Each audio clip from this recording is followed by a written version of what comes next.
like it was going to be owner occupied anyways. Mhm. So it was really, the big upside was the rental income that was going to subsidize the mortgage. Okay. Right. And so again, month over month, it would have cost me a lot less than a property that was potentially cheaper that I had to carry the entire mortgage and all the costs on for. Okay. So that was the big turning point. I didn't realize it was called house hacking at the time. I'd never even heard that term.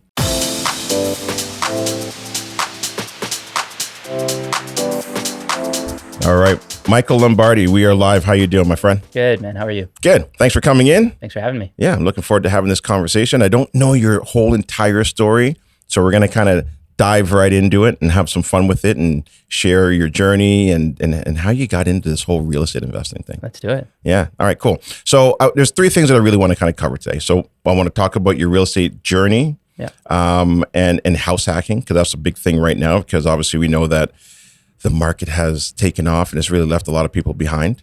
I also want to talk about your mindset.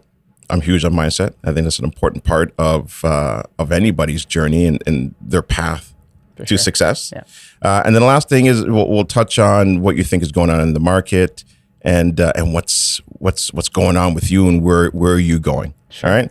So let's dive into the real estate journey. Like, how did you get started? Let's, kind of dive into maybe a little bit further. Why don't you kind of talk about like your upbringing and was it good? Was it bad? Was it, did you get beatings? Yeah, sure. So I grew up in Vaughan, Yeah. not too far away, and went away to Kingston for business school, and had I guess right into it, and not understanding that I was getting a bit of a background in real estate before it happened. But my mom was a career property manager, and so I was constantly around the conversations of a potential tenant and screening calls and obviously the horror stories, and I was kind of always hearing those in the background. And my dad also had a small business on the side, and so I kind of got both sides of it and always understood. I don't know, I guess like what made small businesses tick without having any appreciation that this could be something that I would be part of in the future, being on my own. But anyways, after finishing business school, this would have been 2013 is when I graduated. Moved back home for a few years, saved up as much cash as I possibly could, not with the goal of investing, but with the goal of buying my own place. Right? Like, Okay. move downtown, move into a condo, kind of do the early mid 20s thing. In I guess it was 2016, it was a lot more affordable to do that. But as I was searching and as I was hunting for a condo and realizing, all right, this is going to be difficult. But if I am able to just step up one small tier of cost, and I was okay with the down payment, like I said, I was a good saver. It would actually be cheaper month over month for me to carry a place. Right. And your goal was to try to save 5%. Yeah. Well, I mean, in your closing. on the closing, yeah. And at the time, like it was going to be owner occupied anyways. Mhm. So it was really, the big upside was the rental income that was going to subsidize the mortgage. Okay. Right. And so again, month over month, it would have cost me a lot less than a property that was potentially cheaper that I had to carry the entire mortgage and all the costs on for. Okay. So that was the big turning point. I didn't realize it was called house hacking at the time. I'd never even heard that term. And so you bought this property in Toronto? I did. Okay. Whereabouts? In the West End, close to sort of Dufferin and Bloor area. Okay. And what was the price point on that? It was $950. $950. Yeah. Okay. Crazy today, right? So $950. Now, did you qualify on your own, or were your parents able to help you out? I want to kind of dissect the house hacking, because I think this is really important for a lot of people today in this market that just cannot get into it. Sure. Yeah. So at the time, aside from rates being better than they are today, qualifying was very different, right? This was pre-stress test. Mhm. And so the income that I had, which was pretty average out of school, went a lot further than that same income would go today. So that's, I'd say, one caveat. And I was very close. So had I gone the condo route, which probably would have been about 150 less or so, give or take, depending on the size of the condo, I would have easily qualified myself with some wiggle room. And so that additional space, sort of, there were a lot of houses that I was looking at that didn't get bid up that high that I had qualified for on my own. And this one just went into that territory. And so I did get qualifying help for my folks. Yeah. Okay, got it. Now, why this particular home? Yeah, it met a whole bunch of criteria, which built along the way, I'll say. So it took me 9 months to find it. We saw so many different places. I put in so many different offers. The market was absolutely on fire at the time. It was absolutely a seller's market. Mm-hmm. So that was my first experience with that. Ended up actually submitting a firm offer far above asking. Had an inspection done beforehand. Yeah. But why this one? It was fully detached. It was in the city. It was, or it is in the city, close to a lot of transit options. It met a lot of the criteria that not only were important for me to live, but were also important for potential renters. And as somebody who didn't have personal landlord experience, although again, I was comfortable kind of through osmosis through my folks, I still wanted to attract sort of AA, AAA tenants. Okay. Because that eliminates so many problems up front. Right. Okay. So you were paying attention to location. For sure. That was the biggest factor. What were you paying attention to in regards to the house features itself? Yeah. So I wanted all the units completely separate, and that had been done by the previous owners. There was very little, most of the work I had to do when I stepped in were aesthetic.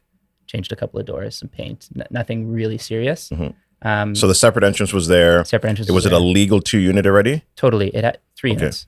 Oh, 3 units. Right. It had a basement, and the main floor was sort of separate from the upper floor. Now, were they legal? Yeah. So those 2, the basement had been legal for a while. The top 2 had just been legalized not long before. Sorry, what do you mean the top 2? So is a 4-unit? No. Sorry, 3-unit basement, main floor. Oh, got it. Okay, floor. Above ground. Sorry. Okay, yeah. Okay. And so yeah, the previous owners had just separated the upper, and you could tell the work that they had done before. They had done it properly, but the house clearly was originally intended to be a single family home. Mm-hmm. But yeah, like the basement heights, there's like a proper front and back entrance for the basement that are totally unique. The only thing shared in the property was laundry. Okay. Yeah. Which, given everything else that it had, kind of backed into a laneway. There was parking, a car and a half parking, let's call it, street parking available. And the detached part was actually important to me. And I say that because so many of the houses that I saw prior to, like, not only are you dealing with the potential for noise between your own units, but now you could, if you're not detached, now you're adding the potential for noise from other units that you don't even have control over. Right. So in regards to these 3 units now, were you specifically looking for them to be legal? And did that help with the qualification? Because if they weren't legal, does that pose an issue? Yeah. So I'd say no and yes. Like there were ones that I looked at where they weren't legally different. I think I even put in an offer on one. It's hard to remember now, but it definitely helped with qualifying. And that was a factor that I didn't realize would help with qualifying. But it was the appraiser that brought it up and asked, and checked out the paperwork and everything else. And I would say, especially at the time, and this is probably true today, I'm not sure, but most of the investing I've done has been outside of the city, and being legal is far more important just because they don't face the same density problems as they did and do in Toronto, right? Okay. If they shut down every illegal suite just in my neighborhood, we would lose a lot of people. Right. Yeah. Okay. So that's an important point, though, for people that are listening, is that it being legal helped with your qualification, because now you can go to the bank and they're saying, okay, cool, there's 3 legal units here, and that's going to add to your qualification and the income that's coming into the property. Right. Okay. Right. Awesome. And I know a lot of people today are having trouble with laneway suites, because those were only legalized in, I think it was 2018 or 19.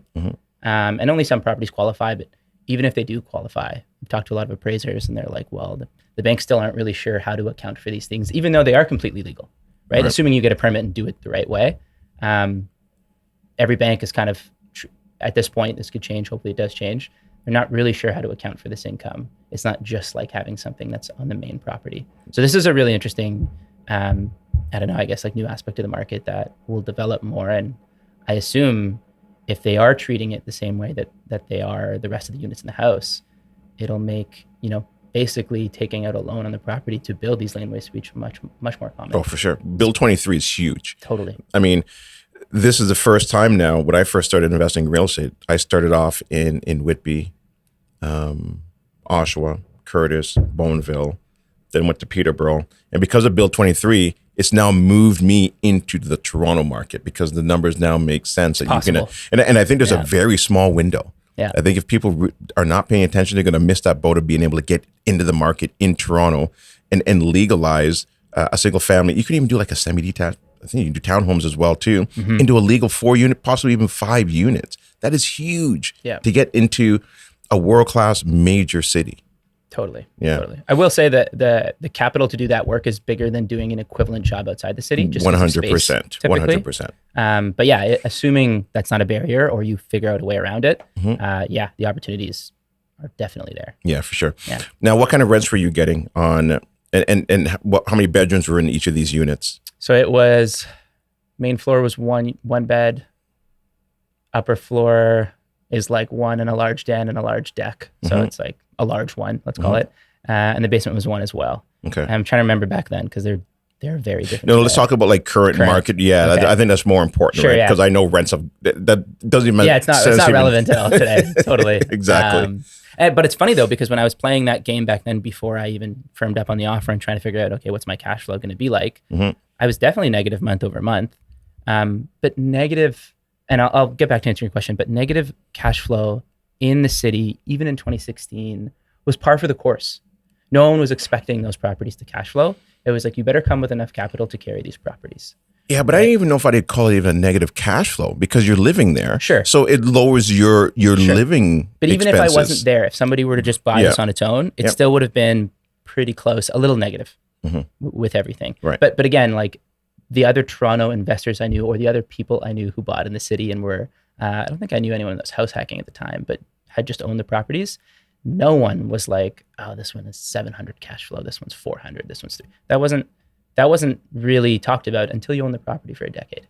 Right. Yeah. Whereas when I started going outside of the city, especially in like, let's call it 2018, 19, 20, that was the conversation. It was like, oh, these properties are cash flowing so much, blah, blah, blah. Right. Yeah. You're more focused on a good asset in a good city. Totally. Can I hold this thing for a decade or more? If so, we'll be golden. Okay. Yeah. So what kind of rents are you getting? So sorry. Market rent today? Today, market rent, I would think, and one of the units hasn't been up for a really long time, thankfully. So I'm not 100% sure, but I would say basement would be somewhere in the 1,1800 range. Main floor would probably be in the 21 to 2,300 range, and upper floor slightly higher than that, 24 maybe. Okay, and the upper floor, sorry, how many bedrooms was that? Was that a 2-bedroom? It's one with a large den and a large back patio. Yeah, it's just space. And one of the units is going to get a premium for parking. Right, 2, 4. Okay, so you're bringing close to like $6,000 a month. Yeah, I would say. Yeah, that's awesome. That's what it would be. Now, also, you mentioned you have an operations background. Just touch on that just real quick before you move on to the next topic. Yeah, why is that important? Yeah, so this is actually, to be honest, one of the biggest like learnings that I've had in my entire real estate career is the fact that I had this operations background for, let's call it 3 or 4 years before I started investing, and almost a decade now.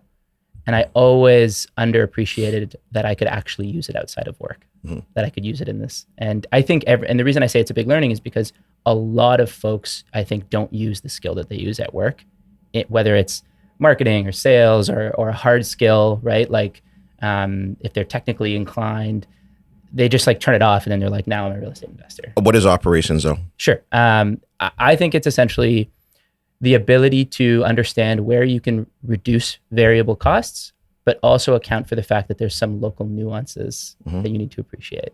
I think balancing those two and cranking up the efficiency of a full, inflow and outflow of cash is my definition. Yeah, for sure. Yeah. And also too, just having a good overview of the business, and as the business continues to grow, to know what each part of that segment of that business needs as well too. Operations is very important. Right. We've got an operations manager, my wife, in the different businesses that we do. Yeah. And you need somebody who is a driver. To get the wheels going. Right? Yeah, you need that for sure. And you touched on an important point as well too, is that in your 9-to-5 job and you're thinking about going in that entrepreneur world, depending on obviously what you're doing, if you can take some of those skill sets that you've learned and bring it into that entrepreneur world, like I'm telling you right now, for me, I did incident management. I learned about problem management. That is huge. Totally. And I was working at TD Bank and I saw major incidences.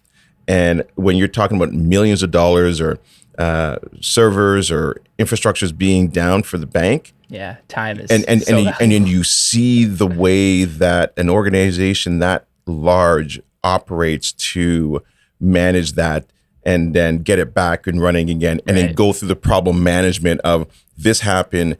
How do we stop this from ever happening again? And that whole process, which is change, incident, problem resolution. Right. Yeah, and if you Right. can take that and apply that into a smaller business and do that from the beginning and get those processes going well, man, it's a game changer. Totally. It really is. So yeah, operations is an important piece, 100%. All right, cool. So listen, people listening, there's a way to get into the market, house hacking. It really is. And we talked about this before we turned the mics on, is that I actually removed one of my classes, which was the Fast Start class for beginning investors, that I've actually now added in an affordability class to Right. teach people, here's how you get into real estate. Even though you might think that you've been priced out, there's ways of doing it. And we just went through that for your first property, which I think is a great strategy. It really is. Right. So you haven't missed a boat, people. There's still a way to get in. Absolutely. Yeah. You can always house hack. And I would say house hacking is also one of the more underappreciated ones because it does require a little bit of sacrifice, Yeah. right? Like you're living in close proximity. I had a friend who didn't realize he was house hacking. He was renting a room out in his own unit. Right. It was a single family home, but it helped him pay the mortgage. Yeah. You just didn't call it that. Right. Exactly. He called it getting by. Yeah, exactly. Exactly. Okay, cool. Let's move on to the second segment here, which is mindset. What have you listened to? What have you read? Are you part of it, like any networking group, social events that you go to? What do you do? Yeah. So I would say a lot of the content that I consume, whether it's in person or online or audio, I try to optimize for tactics. I think there's a point in there was, and I would say continues to be a point in my investing career when I realized that mindset becomes more important when you have a lot of the fundamental tactics nailed down. And I don't think there's necessarily like some magical day that happens. But in my mind, right, there's always going to be the next problem to solve.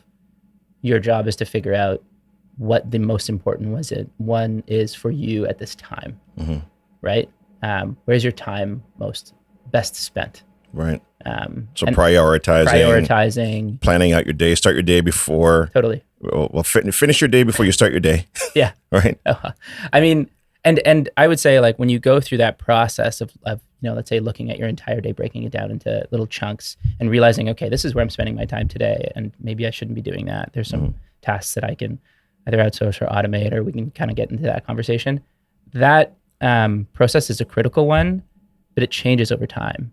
So redoing that process again in 6 months, a year, 2 years, I think is really important as well, because you change, your situation changes, your partners change, just so much about you as a real estate investor changes that, I went through that process a few years ago and revisited it recently, and I was like, this isn't relevant to me anymore. I need to do it again. So then what does your day look like, or how are you planning it? I think also more important, like, who did you listen to that helped you kind of use the systems and processes that you use today to map out your day? Yeah. So some of that probably came from my main skill at work. I think intuitively I'm like a generally pretty organized guy. I think, again, most of what I listen to, I try to be tactical about. So whether it's real talk or whether it's a different podcast, I try to sort of scroll through. I'm not just like play and then listen to the next one. I'm scrolling through and being like, okay, I'm really bad at marketing or sales or some specific part of sales, or like I'm having trouble getting a good tenant. Every time I bring a tenant in, there's red flags all over the place. What am I doing wrong, as an example?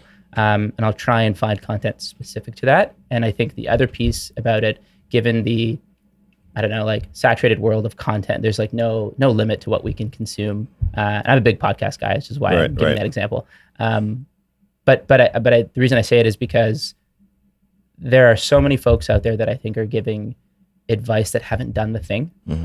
And I think validating or verifying that they've not only done the thing, but they've done it at a level that you want to get to is so critical before you start listening or reading or meeting or whatever way you can consume it. Right. Okay. I try and do that as much as I can. Yeah. How do you handle a bad day? Uh, I play hockey. Yeah. I got a Okay. few outlets. Yeah. Yeah. Okay. Rec hockey last Wednesday nights. Yeah. Yeah. All right. So you get out there and you do some activity. Yeah. Do you find while you're doing that you're kind of sometimes working through the problem, or is it that you just push that problem aside, and then just go out there, enjoy it, and then maybe kind of come back and see if you could resolve it at that point in time? Or Yeah. So in my mind, and I probably got this from somewhere that I just can't remember now, but there's a difference between like a problem and a task. And Watch the table. I think if you don't know what the solution is, it's Yeah. still a problem. And once you figure it out, it doesn't mean you've done it yet. So now it's just a task. So to answer your question, I think what sort of brings me a little bit of relaxation is trying to figure out the solution and then writing it down and putting it on my calendar and saying like, this will be done by me or by someone else at some point in the future. Here's the deadline. Here's the priority level. Now I can forget about it. Right. Now I can go and play hockey or do whatever. And So you find that writing it down helps. totally. Yeah. You know what? I do the same thing as well too. I write down everything that I've got to do. I don't trust my memory. I learned that from Jim Rohn. And then there's a 4 Ds that you can never do with anything. You either you do it, Yeah. so eventually you figure it out. You defer it, where you just need some additional time to analyze it and see if you can figure it out. You delegate it because I can't do this, or I need somebody else to do this for me to figure this thing out, or to just do it, and then or delete it. Like it's just I don't need this problem resolved. It's not going to do me any good. Right. And those are the 4 Ds. Anytime I'm looking at something and I'm flipping on my agenda, I'm like, okay, what do I need to bring forward? And I highlight everything. Yeah. Because now I can look back and say, oh, okay, look, I've accomplished a lot. I've actually done things. I'm doing them. Yeah. And I think that's really important. I operated in the world of to-do lists forever and ever, and I always like I'm the guy who used to write. Sometimes I still do it for fun, but write something on the to-do list as you're doing it to make sure that you get the cross and you feel like, oh, I've done more. Yep. And the reality is like there's an endless quantity of things that I'm going to do or I can do, and prioritizing and hitting the delete button, as you mentioned, is something I struggle with, but is so valuable. I think I agree. is understanding what you're not going to do, right? Because everything that you say no to is something else you can say yes to. Yeah, right? for sure. And so that I think so much of honestly life is just being able to prioritize the difference between those two Prioritize is such an important thing, Yeah. because you can just get so bogged down in doing the 80% of things that aren't going to make you Totally. Happy, or Totally. doing things that make other people money, or so you really Yeah. got to be aware of where you're spending your time. And that's a difficult thing, especially for if you're trying to get out of that 9 to 5 and go into that entrepreneur world. The first 6 months is probably the most difficult, because now you're trying to organize your day. Yeah. Like it took me about good 6 months, maybe even longer. Like, okay, like what do I do? I've read all these books. Now I actually got to put it into practice. And see, that's another thing as well too, is going from theoretical to then going to practical and put into Yeah. into And work. there's no one assigning you a task or telling you like these are your priorities, Yes. Gary. Or one of the things that I love about it, but hate about it, so, love-hate relationship is the upside is the milestone will never be got until you get there, and so until you do it, it won't happen. But the downside is until you do it, it won't happen. Right? Like it's a pressure and a reward at the same time. Whereas in a 9 to 5, for example, you've got somebody giving you a deadline typically, or at least influencing your deadline. Right. Right. What are some of your favorite quotes or books that you've read? Well, I mean, Rich Dad Poor Dad is a go-to of mine for sure. That's one of the only books I've ever read more than once. And I should go back and read that one again. I've only read it once. Yeah, I read it like super early on. Yeah. And I audiobooked most of it recently. In the Okay. last like year and a half or so. Yeah. Yeah. It was a huge game changer for me was when he said that my house is a liability. Yeah. You liar. Yeah. Because it broke down all of the walls and the pillars and things that I believed were correct. Yeah. And I'm like, hold on a second. This doesn't. Let me keep reading this thing. Where's he going with this? Yeah. And he must know something. He had a rich dad and he had a poor dad. It's interesting when you say like you broke down all these walls. I listened to a little bit of Alex Hermosi. I don't know if you're familiar with him. Yep. And one of the things that he says is, you're, I'm going to mess this up. And I think he actually quoted someone else, but you question all of your beliefs except for the ones that you truly believe. And those you never think to question. Right. And it's so true because they're the defaults in my mind. They're the things that like, you don't think to debate whether or not your home is an asset or a liability just because it's so ingrained in you that, oh, this must be an asset.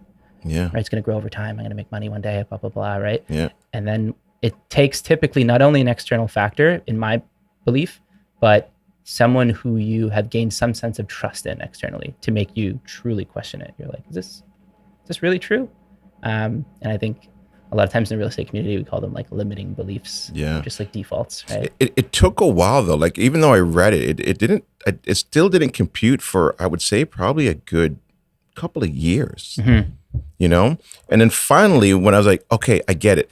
It's my house is a liability. And this is the way I break it down now, is that if I lost my job, if you use that, so if I lost my job and I owned my home and I had a mortgage on it, and I had an investment property and I had tenants in there and it's cash flowing or it's breaking even or whatever. Right. If I lost my job, my asset would still be there with my tenants in it, but it would take a few months before the bank came and repoed my home because I couldn't make those payments. Right. Totally. And I was like, okay, I get it now. But the other thing as well too is that when your financial advisor would come over to your home, and they would have this column of assets and liabilities. They would put my house there. They would put my car. Yeah. I'm like, oh, my car's an asset. Yeah. Right. And it was, and so you were getting these rules from people that were your financial advisors. Right. Well, they must know what they're doing. Right. They're coming and they're teaching me how to be a millionaire, and they're making $30,000 a year. So I'm getting advice from them. Totally. I'm not listen, whoever's a financial advisor, I'm not knocking you by any means. But you know, if you're trying to get somewhere, you got to learn from people that are where you are trying to get to. Exactly. You have to. I couldn't agree more. Yeah. Yeah. And I didn't appreciate that as much years ago. Like, it was probably in the last 5 to 7 years that I've really started to like understand that. And there are so many folks who were very loud on, let's just call it social media, while the market was doing really well, and they've all gone really quiet recently.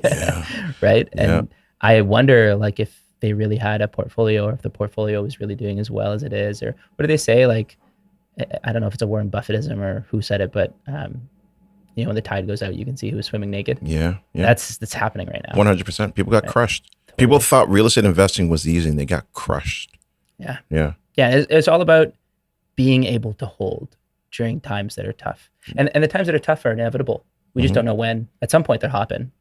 We just don't know when, right? And if you look over decades and decades, and this kind of supports my general thesis about real estate, but there are cycles, and the gaps of time between those cycles changes a little bit, but ultimately being able to hold on, which is why I don't think that, and I'll tell you who I learned this from, but I don't think that owning real estate whether it's in a what you'd call a AAA market, or whether it's in a market that's a little bit outside and the cash flow is a little bit better because you're willing to take those risks, even, you know, when you start comparing how you actually made money on the asset over long periods of time, it ends up being mostly about appreciation. Yeah. Like relative to cash flow, relative to the tax advantages and every other, you know, mortgage pay down, it almost always ends up being appreciation. Yeah. Your holding power. And this is, and during this time as well too, even for me, I learned when they said, be careful of over leveraging, be careful of over leveraging. And I think that's what happened to a lot of people. They over leverage. Listen, I'm leveraged as well too. But I'm holding it. Yeah. Right. And you got to be able to hold it. You got to be able to not, you don't have to grow incredibly fast. Yeah. And there's also part of it as well too, where I gambled in the beginning. When I started in 2008, 2010 to 2015, I gambled, and I was going into a lot of debt. Luckily for me, it worked out. You know, interest rates were low, prices of homes were low. I over leveraged. And then when I saw what was happening, I was like, you know what, man, I've done good. Let me just lock it all in. Yeah. And let me just kind of just see where the dust settles in 4 or 5 years. Yeah. Just let them, and I'll work on my other parts of my business, right? It's a tough decision to make, right? 100%. You got to give up a little bit to do that. Yes. Right? You got to give up a little bit of upside and mitigate a little bit of risk in order to do that. I remember during the run up kind of before like these rate hikes hit, the prices that things were selling for just week over week were changing so much. And I was having this long conversation with my real estate agent at the time. And I was like, man, like, fine, this is great for my portfolio on paper, but like, I don't plan to sell anytime soon anyway. So really, this isn't good. This is instability. Like, we're going up fast. And I said, and at the time mostly the reason we were talking was because we were thinking about buying and putting in offers. And I'm running the numbers and I'm like, great, this makes sense. Like, the price point that I need to put up to be competitive right now makes sense exactly as the market stands. And if we get a couple of rate hikes, not that I was Nostradamus or predicted anything, I was like, this is going to be really tough. So you locked in? No, I didn't buy. I put in offers that were like, Gary, in some cases, like 100 lower than others. Like, I was getting beat, but not by a little bit. I was getting destroyed on these offers. And I said to my agent, I was like, if at any time you think that this is like wasted time, like, we shouldn't work together anymore. But he was cool, and he kind of realized what the strategy was. We probably made 15 offers, and we got one accepted. Really? And it was just because the house was missed. When was this? 2022? This would have been the very beginning. It was probably about 4 months before things really went sideways. Right. Yeah. Okay. What else books have you read? One last thing before we move on that is a game changer for you. Who Not How was a big one, I would say. Yeah. Yeah, it gave me a little bit of insight into, and I don't think I went there were some of the things in the book I kind of disagreed with a little bit from my ops background, but basically understanding that most things are outsourceable, and the only reason you should outsource isn't necessarily because it's not worth your time. It might be because you don't have the right skill either, and it might not be worth you learning that skill. Right. Yeah. That was a really good one. Yeah. All right. Awesome. Last thing I want to talk about is what's next on your journey. Sure. And I guess maybe what are your thoughts on the market, where things could be going, and should you be getting into real estate investing right now? Yeah. So I will say this, like, I really, really try not to predict anything in the short term, whether it's rate changes or whether it's like market ups or downs, because generally, again, my thesis is like, if I buy this asset, can I hold it for 7 to 8 years minimum? But there's obviously some sentiment this year so far that we could get a couple of cuts at some point. I'm certainly not banking on it. Elaborate. Rate cuts. And to be honest with you, like, if we see a couple of basis point drops in the summer, which that's, again, prevailing sentiment as of right now, the market could warm up again. Yes. Do you see a scenario of interest rates going up? Maybe.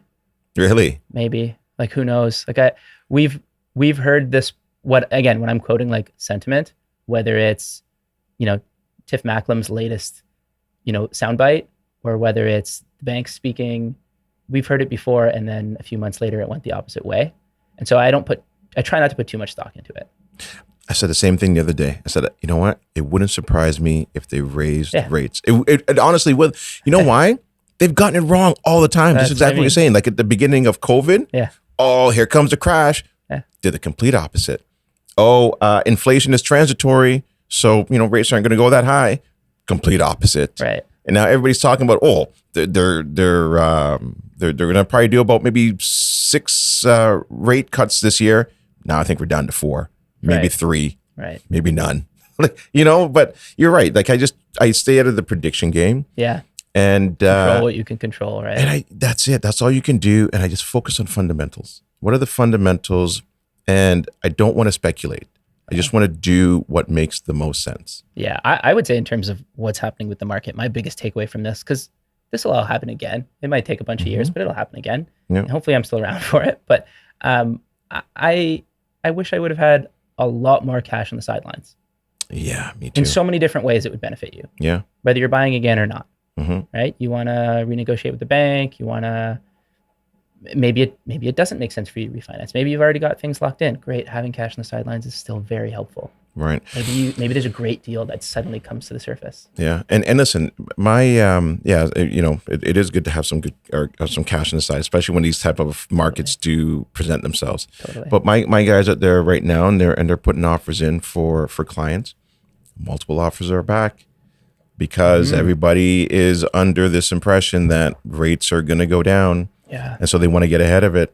And I'm talking like 17, 18 offers, 10 offers, like multiple offers. There's one out in Mississauga that's had like, I want to say 86 or 84 offers. That's crazy. wild. I think I saw now, that. they underpriced it. It was at 7. But here's the interesting thing as well. But is that that strategy is coming back about listing low and trying to get that, yeah, right?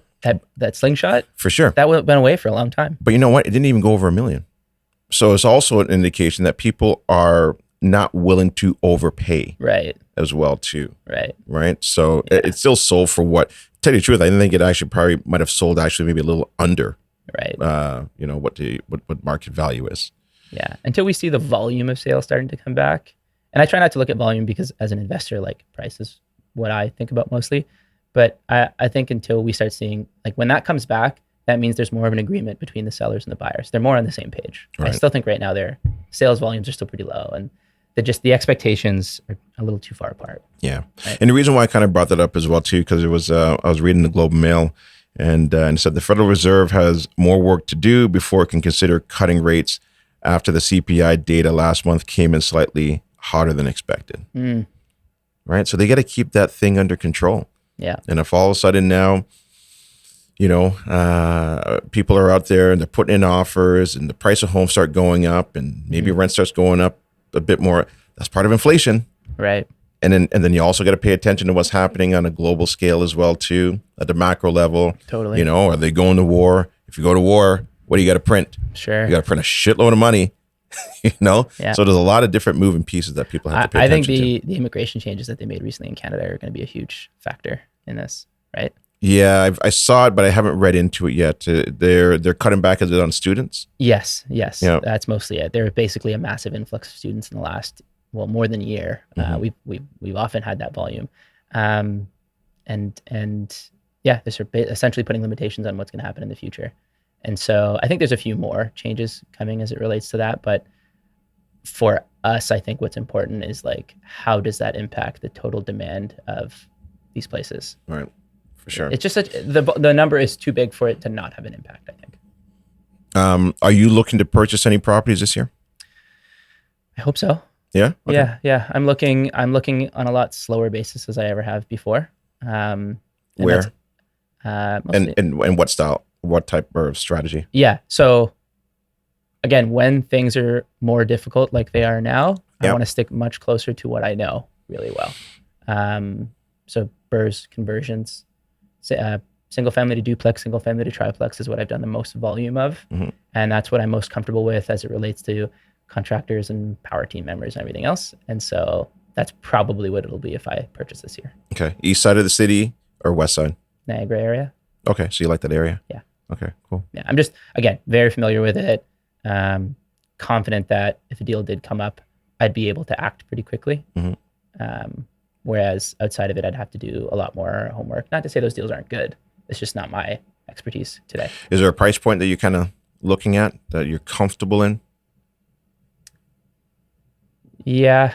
Probably like the 450 to 550 range. Yeah. Are they out there in the Niagara region? It really, really depends on the style of property. And because, so when I was looking at things that were more turnkey, whether it was like the original house hack in Toronto, or I've done some like lipstick, not too much work BRRRRs, you can zero in a lot more closely on a price point. When you're looking at things that require a ton of work, like adding an entire suite or adding 2 suites, the variability in price points that you look at or that I look at are much, much bigger, right? Because something might have some aspect, like it might already have the basement entrance that you don't need to dig out. Now you saved yourself 20 grand or whatever the thing is, right? So anyways, my point is the variability in price that I'm looking at probably this year is going to be pretty wide. Do you think it'd be a duplex or a 2-unit conversion, or do you think it'd be a triplex?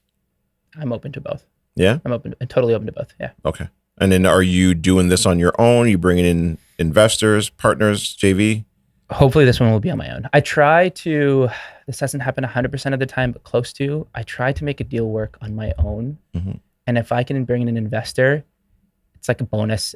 I think that the investment partnerships work best that way. The first JV I ever did, I was very close to closing and called up a friend mostly to look over the deal with me because he was really savvy, and found out over the course of that conversation that he had so many things going on in his life. He was busy. He wished he could kind of do something like that. And I was like, we should partner. And it was so organic. And I think those are the best partnerships because I didn't need to explain to him the game. I didn't need to explain to him the goal of like holding long term and what happens if a pipe bursts. Like all of the things that you typically need to explain to somebody who isn't already in the game were sort of under the, they were already appreciated. Right. And because he looked at the performer, he looked at the house. He asked me all the questions that I was already looking at on my own. Right. And he's like, you know what? This is a good deal. He wasn't like, what do you mean we refinance after we do the work? Like he understood the burr, he had executed himself. Right. And so, yeah, basically we came to the same conclusion about the deal and we partnered. Mm-hmm. Anyway, sorry. My point is I always try to make a deal work on my own first. Yeah. And maybe there's a partner out there that can make it work. And if there's not, great, I can close anyways. Like we're okay. That's ideal situation. Yeah. I know. I'm glad you brought that down because I think joint ventures is a great way to grow as well too. Mm-hmm. And having that openness to saying, hey, look, I can do this on my own, but hey, look, if somebody's interested in partnering with me, great. Because sometimes it's better to have, half a watermelon than a whole grape. Totally. And that allowed me to grow my portfolio incredibly quick. I actually sat down with my team yesterday. Just kind of showed them that the whole money people deal and the importance of it, how it all works. And, if you own two pieces of it, it can completely, then the money piece will come later well, not even later, but it'll come quick because there's so much money out there. Right. But if you can control the deal and you have the right partners with you, you can grow a portfolio incredibly quick. It's got to be a very strong deal. And I would say the partner has to be the right partner. 100%. I think that is a common enough mistake with people I know is just partnering because someone has the cash available. I can't agree with you more. And I'm glad you brought that up. This is really important. Don't just partner just because they've got money. Right. Like go and sit down, have a coffee with them. Right. Make a list of what you're looking for in a partner. Make a list of what you don't want in a partner. Totally. Right. You can't have two cooks in the kitchen. Like I've partnered with people where, even though we're at the same level of expertise in investing in real estate, like you manage it. Yeah. And, you can ask me a couple of things, but you make final decision. Right. Right. And vice versa, where I'm the manager and I'm making those final decisions. I'm like, here, this is what's getting done. Just letting you know. Yeah, totally. Right? And I think, splitting out responsibilities is really important. Splitting out, I would say, expectations on what is going to happen with this deal in the future if or when all these factors change, whether it's the cost of carrying the property, whether it's like a bunch of vacancies, like all the worst case scenarios, if they're to happen and you own the property on your own, there's no one to negotiate with, right? If they're to happen and you own the property with someone else and you've previously agreed to the next step, it makes it 1,000 times easier than doing it live. Yeah, there's feelings involved. There's obviously a lot of cash involved. But yeah, I've been super lucky dodging a few bullets where like I came close to partnering with someone and didn't for whatever reason, and later on being like, I'm so glad I didn't do that. That would have been tough. Yeah. Yeah. Anything that keeps you awake at night? What keeps me awake at night? I'm a really good sleeper. Yeah. Yeah. Okay, that's good. Yeah. You know what I've recently done, and I've known this for probably a couple of years now, is I put my phone in airplane mode. Okay. Holy shit. Yeah, my phone is very far from me when now sleep like a baby. Yeah. So was it notifications or just thinking that like you could? I think it's the damn Wi-Fi or the data going in. I think it was disturbing my sleep. Because I'm like, this doesn't make any sense. How come I'm sleeping like a real baby now? Like, I mean, out cold. Yeah. I usually slept pretty good, but sometimes I'd wake up maybe at 4 and I'm like, gosh, it's 4. And I'd go back, for a couple hours. Yeah. Now, out cold. Yeah. Out That's great. cold. Good, so man. I put it in airplane mode every time I go to bed now. That's great. Yeah. Yeah. So my phone distance is far mostly for the mornings. Yeah. Because I don't want to be hitting snooze. Because I will do that if it's close to me. Mm. But it's far away. I get up. I don't get back in. And that's probably why you're sleeping like a baby, because you're not getting any of those waves. Look, at the end of the day, we are energy, sure. right? So Sure, I think there's something to be said about that. What was worst day that you've had in your life and the best day, and how did you Ooh. deal with it? What was the worst day and what was the best day? Hopefully I didn't have to deal with the best day. Hopefully I just celebrated. But Mm-hmm. I've had a couple of real estate calls that were not very good. But I would say those pale in comparison to like bad personal news. Those are typically worst days. Whether it's like family, health related. Yeah. Yeah. When those things happen, it puts like cash flow problems in such good perspective, I find.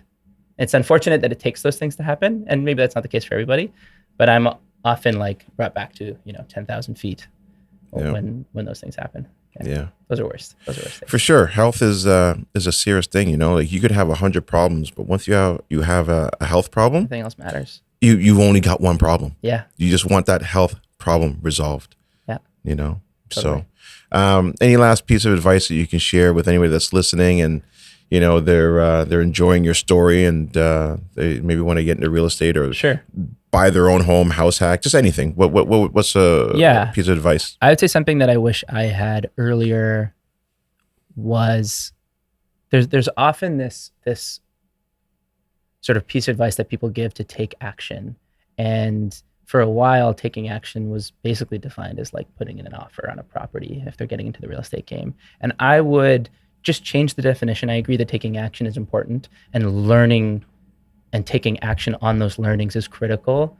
But like research and analysis and understanding all of the worst case scenarios is taking action, right? So there's a quote that I really like that basically goes something along the lines of, if you're not willing to learn, no one can help you. But if you're willing to learn, no one can stop you. Right? And like constantly being under, the thought process of, I can figure my way out around this. And once I do, I need to act based on the thing that I've figured out. Just putting the knowledge in your head doesn't actually help. Yeah. Taking action based on what you've put in your head, that's what helps. Yeah. That's Great.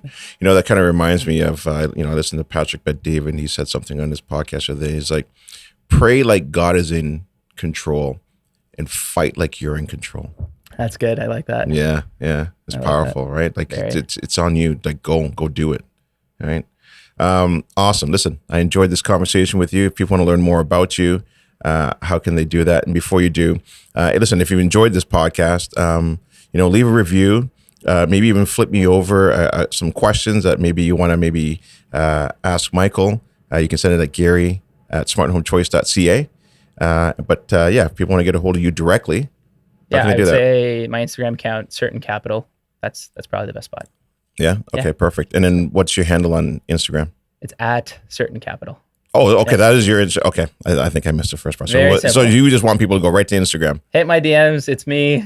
Yeah. Yeah. All right. Awesome. Listen, Michael, I appreciate your time. This was a great conversation, and we'll do it again. Thank you so much, Gary. Appreciate you having me. All right. Thank you.